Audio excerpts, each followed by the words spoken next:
34 years ago, the future of the New York Knicks franchise rested inside a square-foot-sized white envelope.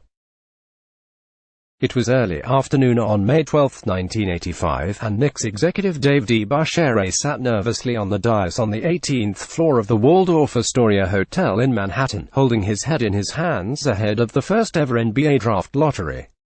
As 7 envelopes tumbled inside a spinning plastic globe next to NBA Commissioner David Stern, DeBusschere was looking for all the luck he could muster. Hours earlier, DeBusschere had attended Mass at a church near his home, admitting that he was a little selfish during his prayers. The Hall of Fame forward also brought a horseshoe with him from a successful racehorse. Knicks fans know what happened next. Stern pulled an envelope creased at the corner. Conspiracy theorists note that gave the Knicks the number 1 pick in the draft. DeBusschere famously pounded his fist when the pick was revealed. Minutes later, DeBusschere showed the world a No. 33 home white Knicks jersey that he'd brought with him. It had Patrick Ewing's name on the back. "Everyone knows who our number 1 pick is going to be," DeBusschere said that night, a few minutes before 8:30 p.m. On May 14, 2019, Ewing himself will settle into his seat on the dais in Chicago and hope for that same lottery luck. The Hall of Fame Center will represent the Knicks on the first night of, arguably, the most important off-season in franchise history. Everyone knows who the first pick would be.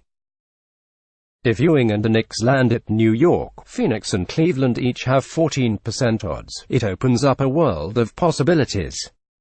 The club can keep the pick and add presumptive number 1 overall pick Zion Williamson to its roster. Or it could use the pick as a package in a trade for a veteran superstar like the New Orleans Pelicans' Anthony Davis. If we're ranking teams heading into the offseason, New York probably has the best tools in the tool shed, one Western Conference executive said. Maybe they get it right this time. Ewing finished his career as the franchise's leader in points, rebounds, blocks and games played, putting forth a strong argument for the title of greatest Knick ever. He requested a trade in 2000 because the club declined to extend his contract. The resulting transaction, which sent Ewing to the Seattle Supersonics in his 16th season, began an inauspicious run for New York. The club has won just 1 playoff series since. And it has been a run brimming with drama, lopsided losses and dysfunction. This season, the Knicks have said all of that. The meddling from owner Jim Dolan, the infighting, the public sniping, is behind them. Going into free agency, we've got a lot of things that we can show about how this is going to be a different deal going forward with the Knicks. Knicks coach David Fizdale said this week on ESPN's The Jump. And I think we're going to end up doing some good things, if they can do what many around the NBA expect them to, sign 2 stars this summer and draft an elite college prospect in late June. They might be able to back up that rhetoric, I can tell you, Dolan said last month on ESPN Radio. From what we've heard, I think we're gonna have a very successful offseason. The 4-paragraph letter arrived via email in Knicks season ticket holders' inboxes in early April. It was a missive from team president Steve Mills and general manager Scott Perry, discussing the Knicks' 17-65 season and the future. In nearly 300 words of executive speak, one section in particular stood out. We have created a tremendous amount of financial flexibility, which has put us in a position to potentially sign up to 2 max free agents. Most importantly, we will use our cap space diligently and only on players who believe in our plan and are committed to building the New York Knicks into the championship team that you deserve. Translation: we have the opportunity to make the misery of past seasons a distant memory. So stick with us. Why would a team that has won just 1 playoff series in the past 18 years, coming off one of the worst seasons in franchise history, feel so good about turning things around? Kevin Durant.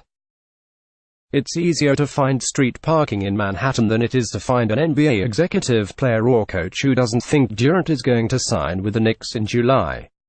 Some of Durant's former teammates think it's going to happen, per ESPN sources.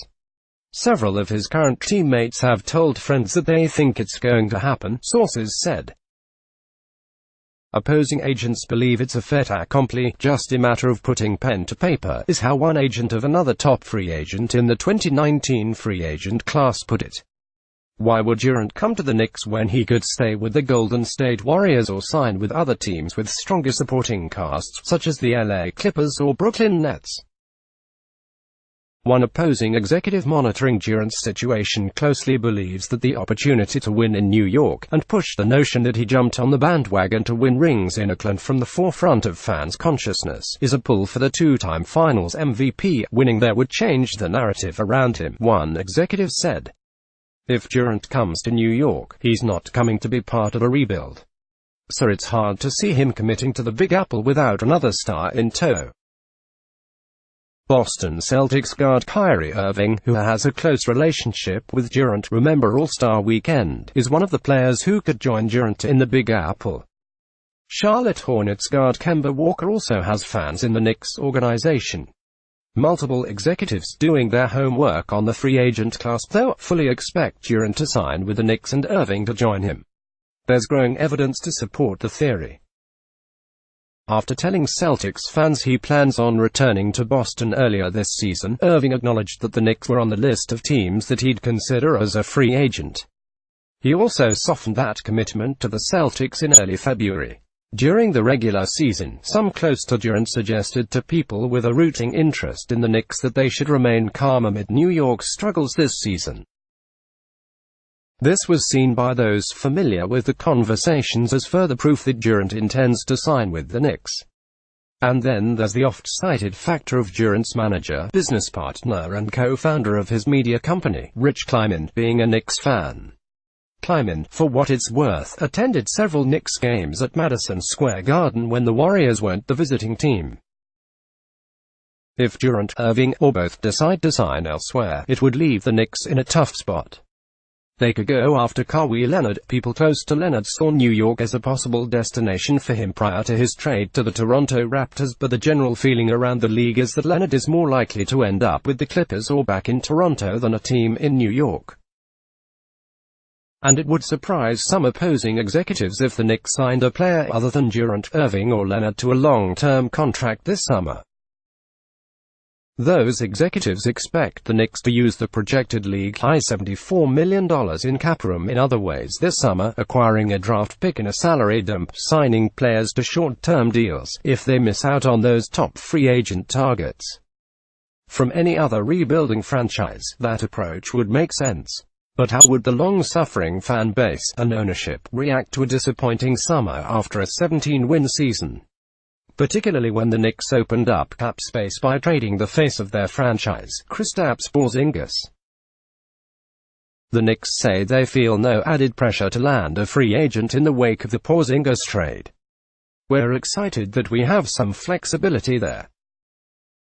We're excited with what we did get in this trade, Knicks GM Scott Perry said on the night of the Porzingis trade. Again, we'll let the summer take care of itself. If the Knicks land Durant and another max free agent, they will be looking to add other veterans via free agency and trades. Obviously, they will keep a close eye on the Anthony Davis situation. There are potential Knicks-Pelicans deals that work financially. If the Knicks luck out and land Williamson in the draft, a package centered around him and other first-round picks or young Knicks, such as Kevin Knox, Mitchell Robinson or Alonzo Trier, might be enticing to the Pelicans. Even if the Knicks don't trade the first-round draft pick, and there is no consensus that the organization would definitely trade its 2019 no. 1 pick in a package for Davis, sources said, the Knicks would need to find a way to surround any incoming stars with other veterans. If New York signs 2 max free agents, that would leave only the $4.7 million room exception and veterans minimum contracts to offer other free agents. So the Knicks would have work to do if they land the dream summer scenario of Durant and Irving. They're going to have to convince some veterans to take less money, one Western Conference exec said. In mid-September, Mills, Perry and Fizdale sat on a Madison Square Garden stage in front of hundreds of fans and delivered a message of hope. Knicks fans have heard that word before, but as Mills noted that night, there was an important distinction between this year and seasons past. In our circles that we travel and the people that we talk to, Mills said, we know that there is a change in how people perceive us. Mills, Perry and Fizdale repeated the point often in the ensuing months. Fizdale said recently that he had heard praise from people around the league about how hard his team played and how they treated players, traits that haven't been associated with the team in recent seasons. Those perceptions were the things that were holding the team back more than anything, Fizdale said in an interview with ESPN Radio. As you'd expect, there is some skepticism around the league about a potential Knicks makeover. Maybe it's just me, but I'd like to see the results on the court before making any bold statements about perception, one rival executive said. The doomsday scenario for New York is Brooklyn landing top free agents while the Knicks strike out and sign lesser free agents to big money, as they did with Amar'e Stoudemire in 2010 before missing out on LeBron James. But they insist that won't be the case this summer, that this is the year they're getting it right. We put ourselves in position where we've created cap space, which gives us the flexibility to attract free agents or use it to continue the planning that we laid out before to build with young players, Mills said in an ESPN radio interview. It put us in a position where we're really excited about the future of the team. Will all the excitement and optimism lead to a successful off-season? It all starts with Ewing on the dais in a few weeks.